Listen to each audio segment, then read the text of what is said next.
Ever get that feeling like you're walking through this invisible maze made of like social rules? Like, how do we all decide that that was the normal way to do things? It's kind of bizarre when you think about it. Yeah. Well, good news is you're not alone. We're going on a deep dive today Yeah, into this fascinating world of social norms. Yes. And you all sent over some great research on this. Absolutely. Including a paper by economist H. Peyton Young. Great paper. So let's just jump right into it. Why did something like foot binding in China Oh, wow. last for 1,000 years, only to just vanish practically overnight? It really shows you how these unwritten rules can be both incredibly powerful, but also surprisingly fragile at the same time. Yeah, so before we get to vanishing feet, Okay. let's start with some basics. Yeah. What are social norms exactly? I mean, we all kind of know, Right. but how do we actually define them? You can think of them as patterns of behavior that become self-enforcing within a group. It's not just that people do them, it's that we expect everyone else to do them too. Right. And that expectation creates this really powerful feedback loop. So it's like, I wear a suit to a job interview. Sure. Not because I love suits, although some people might, Yeah. but because I assume that's what's expected of me. Exactly. And it goes way beyond suits. Okay. Dress codes, table manners, even the age we think is right for retirement. All of these are social norms. Yeah. And we follow them not just because we want to, Right. but because there can be consequences if we don't. Yeah, for sure. Yeah. Like getting judged for using the wrong fork at a fancy dinner.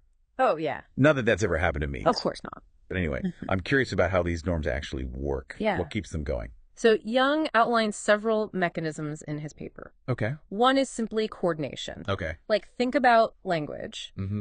It only works because we all agree on what words mean, Right. or using money. Uh-huh. It's only useful if we all agree that it has value. Makes sense. So these types of norms, they really help society to function smoothly. Right. So sometimes norms are just about making things easier. Yeah. Like streamlining all these interactions and transactions. Exactly. So what else? What else keeps them going? Another mechanism is social pressure, Okay. which can range from disapproval to straight up ostracism. Right. Like, if you violate a strong social norm, Mm. people might give you the cold shoulder, or even worse. Yeah. It's a powerful way that groups enforce these unwritten rules. Definitely a strong motivator, I would say. Yeah. What other ways do norms stay in place? Well, there's also signaling, Okay. where we use our actions to kind of convey information about ourselves. So think about what you wear, how you behave. Right. It can signal things like group membership, trustworthiness, all sorts of things. So like wearing a certain brand of sneakers to signal that you're part of a particular subculture, Yeah. or showing up on time signals you're reliable. Exactly. It's all about sending the right message. Okay, so we've got coordination, social pressure, signaling. Then lastly, there are benchmarks and reference points. Okay? Things like the typical retirement age or the average price of a house. Right. They become these focal points simply because so many people use them as a reference. Which is interesting because even if the logic behind the benchmark changes, Mm. the norm can still stick around. Yeah. Like 65 became the normal retirement age in the U.S. Right. Even though you can now actually access Social Security benefits earlier. That's a great example of how these benchmarks can be surprisingly persistent. Yeah. And it's important to remember that what's considered normal can vary wildly between cultures and even within different groups in the same society. Totally. What's normal, one place might be totally taboo somewhere else. Absolutely. Think about like personal space, showing affection in public, Yeah. how you address your elders. All different. Can be a real culture shock if you're not prepared. Oh, yeah, for sure. So that's why it's so fascinating to study how these norms actually evolve over time. Right. So let's get into that. Okay. How do these social norms change? It's not like there's some committee Huh. that votes on new rules every year. Yeah, no. How does it actually work? That's where the idea of evolutionary game theory comes in. Okay. Think of society like this giant game Yeah. where everyone is constantly adjusting their strategies based on what everyone else is doing. So it's less about individuals making these deliberate choices to change norms and more about everyone reacting to each other. Right. And those reactions kind of shaping things over time. That's a really good way to put it. Okay. It's not like any single person is in control. Right. But this sort of order emerges out of all these individual interactions. Yeah, I like that. So it's less about this top-down control and more about this bottom-up, almost organic process of adaptation. Exactly. What kind of insights does this evolutionary framework give us then?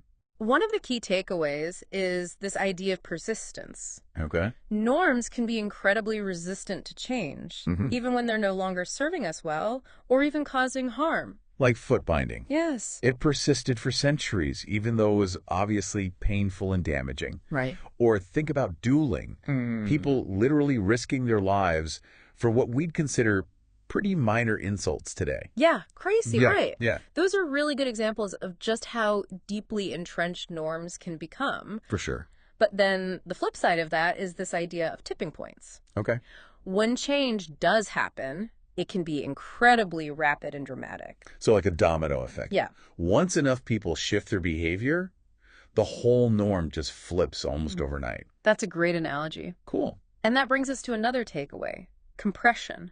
Okay. Because norms create uniformity, we actually end up with less variation in behavior than we'd expect if everyone was just acting on their own preferences. So instead of a wide range of retirement ages, everyone kind of clusters around 65. Right. Even though different individuals might have totally different financial situations or desires. Yeah, exactly. It's like the norm is acting as a magnet, pulling everyone towards a certain point. Yeah. And finally, because norms are path dependent, even places that are similar in a lot of ways can end up with very different norms. Yeah. It all depends on those unique historical events and social dynamics that have shaped them. So like a small event in the past could lead to these totally different social outcomes for two communities, even if they're like geographically close or have similar demographics. Yeah. That's wild. Makes you wonder how much of what we consider normal is just a product of some historical accident. Absolutely. So to really see how all this works, I think we need to dive into some specific case studies. Yeah, I think that's a great idea. Let's start with a simple but insightful experiment called the naming game. Okay. What's the naming game all about? Basically, researchers asked people to invent names for pictures of faces, and they'd only get rewarded if they matched the name their partner came up with. Interesting. So it's this pure coordination game, you know? Okay. Showing how these norms can kind of pop up even without any pre-existing rules or conventions in place. So it's like two people see a picture of, I don't know, say Abraham Lincoln. Right. And one calls him Honest Abe, while the other one says the Great Emancipator. Yeah. No reward, right? Nope. But if they both say Honest Abe, then boom, they win. Exactly. Like a mind meld for cash. Exactly. So what happened? Well, what's really fascinating is they ran this on different types of networks. Okay. So first they tried like a ring network where each person could only communicate with their immediate neighbors. Gotcha. And in that setup, local norms emerged pretty quickly with these little pockets of agreement popping up all over the place. Makes sense. If you can only talk to the people next to you, you're going to settle on some shared language pretty fast, even if it's different from what other groups in the network are using. Exactly. So what happened when they changed the network structure?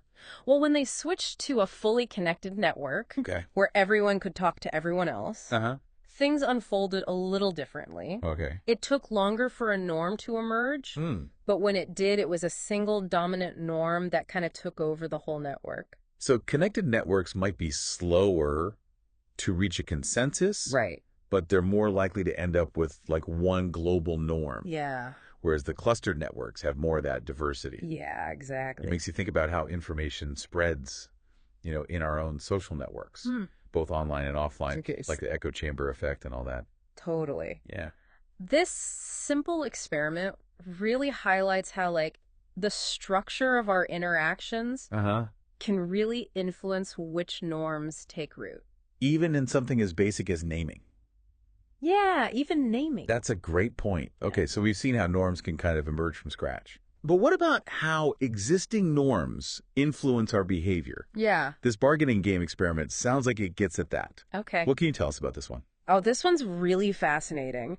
It's based on this thing called the Nash demand game, where two players have to split a pie. Okay. The twist is that the buyers in this game could learn about the seller's past offers through their network. Oh, so it's like I'm trying to buy a used car. Right. And I can get intel from other people who have dealt with that same salesperson before. Yeah, word of mouth. Word of mouth. Exactly. Can be powerful. It can. So what did they find? Well, they found that these bargaining norms emerged incredibly fast. Wow. Like, as soon as people got a sense of what was considered fair within their network, they adapted really quickly.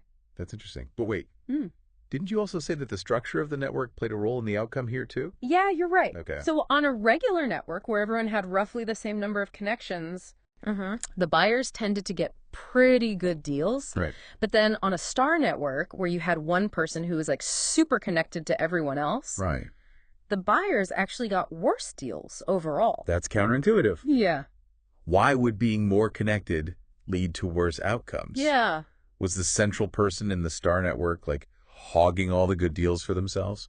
It wasn't really about like hogging deals. Okay. It was more about information. You see, that one highly connected person in the star network had access to way more information than anyone else. Because they were connected to everyone. Right, exactly. And that gave the seller an advantage. How so? Well, because they knew what offers had already been accepted in the past. Oh, so it's not just about your individual bargaining skills then. It's also about your position in the network. Yeah. And your access to information. Absolutely. That has implications way beyond just buying a used car. It does. Makes you think about things like salary negotiations. Sure. Access to health care. Even international trade agreements. Oh, yeah. You know, whoever controls that flow of information has a lot of power. A lot of power. And this study really highlights how those power dynamics can actually play out in the real world. Yeah, it does. It shows that sometimes who you know and what they know can be just as important as what you know yourself. For sure. This is really making me think about how social media and the internet have changed things. Yeah. Like, on one hand, we have access to so much more information now. Right.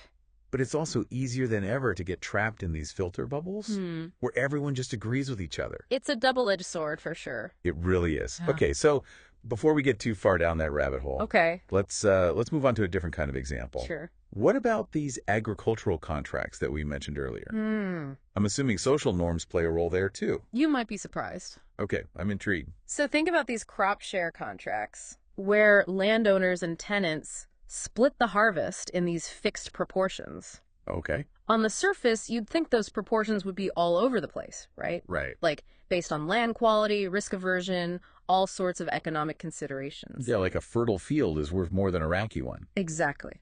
So you'd think the landowner would want a bigger share of the profits. Right? Logically, yes. But that's not always how it works. Nope, not always. Really? What we actually see is the surprising amount of uniformity in these crop share arrangements. Okay. The splits often cluster around these like usual and customary levels. Like 50-50 or 1/3 to 2/3. So it's not always a strict reflection of the economics of the situation. That's right. So even if I had this amazing land that produced these bumper crops every year, I might still only get half the harvest just because that's the norm in my region. That's the idea. Even if I could probably negotiate a better deal on my own. It might seem counterintuitive, but often social norms, they actually trump this purely economic logic. Interesting. So what can you tell us about this study by Young and Burke? Okay, so they looked at these contracts in Illinois, and they found some really interesting patterns. Okay. I'm hooked. Tell me more. Well, over 98% of the contracts they looked at used one of just 3 different splits. Okay. 12-12, 25-35, or 13-23. Okay. But here's the interesting part. There were these strong regional differences. Oh, really? Yeah, so in northern Illinois, 12-12 was like the standard, but in southern Illinois, it was 13-23 or 25-35. So even though farmers in both regions were basically growing the same crops, the normal way to split the profits was totally different. Totally. A perfect example of that local conformity, global diversity effect we talked about earlier. You know, these small historical differences. Yeah. They can lead to these big variations in social norms, even in places that are very similar in a lot of other ways. It's so interesting. But what about those economic factors we talked about? Right. Are they just completely irrelevant when it comes to these contracts? Not entirely. Okay. The model suggests that once a particular split becomes established as like the norm, it kind of acts like this powerful anchor. Okay. People just tend to stick with it. even if it doesn't perfectly align with all of the economic details. So it's easier to just agree on something that's already familiar and considered fair within the community. Exactly. Kind of like going with the default setting. Even if you could potentially, tweak things to be a bit more optimal. Sometimes it's just easier to go with what everyone else is doing. It is. But doesn't that then create some winners and losers? Absolutely. That's a good point. Okay. And that brings us back to that compression effect we were talking about. Right. In areas with like a 50-50 norm. Yeah. Tenants on these highly productive farms. We're actually getting a better deal than they should have based on the economic value of their land. So the norm was actually working in their favor in a way. In a way, yes. But on the flip side, tenants on less productive farms, they were getting a slightly worse deal than they might have gotten if they had negotiated a different split. Interesting. So these norms can have both positive and negative distributional effects then? They can. Depending on your position. Exactly. It's a good reminder that these seemingly simple rules can have these ripple effects throughout a whole community, with some people benefiting more than others. For sure. I'm starting to see how complex this all is. So we've talked about how norms emerge. Yeah. How they affect our choices. Right. But what about how we can actually change them? Especially when they're harmful or outdated. Yeah, that's the big question. Yeah. And the example of foot binding in China, I think, gives us some valuable insights there. Right. We talked about that at the very beginning. Yeah. How did a practice that lasted for 1,000 years just suddenly disappear? Yeah. What's the secret sauce? Oh, foot binding was so tied up in all these cultural beliefs about beauty and social status. Right. Even marriage prospects. You know, for generations, it was basically unthinkable for families to not bind their daughters' feet. I bet the social pressure to conform must have been intense. It must have been immense, yeah. But then, in the late 19th, early 20th century, things started shifting. What happened? How did that happen? Well, reformers started challenging the practice, okay. But they realized that just banning it, like outright, wouldn't be enough. Right. They had to go deeper and change the underlying social dynamics. So they needed a new strategy. Yeah. One that worked with those social networks we've been talking about. Exactly. So how did they do it? Did they launch like a massive public awareness campaign or something? They did use public awareness campaigns, but they also went a step further. Okay. They started forming what they called natural foot societies. Natural foot societies. Yeah, and families that joined these societies pledged not to bind their daughters' feet. Okay.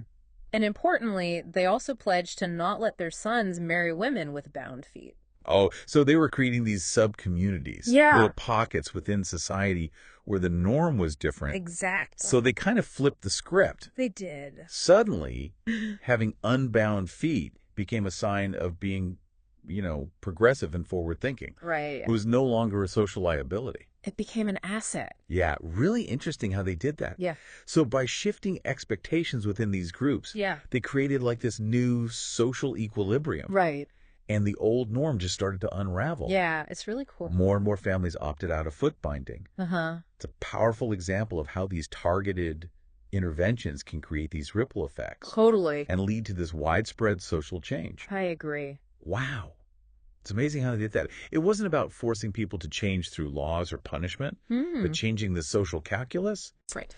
Making it beneficial to adopt that new norm. Yeah, that's key. Makes you realize that even these deeply entrenched practices aren't set in stone.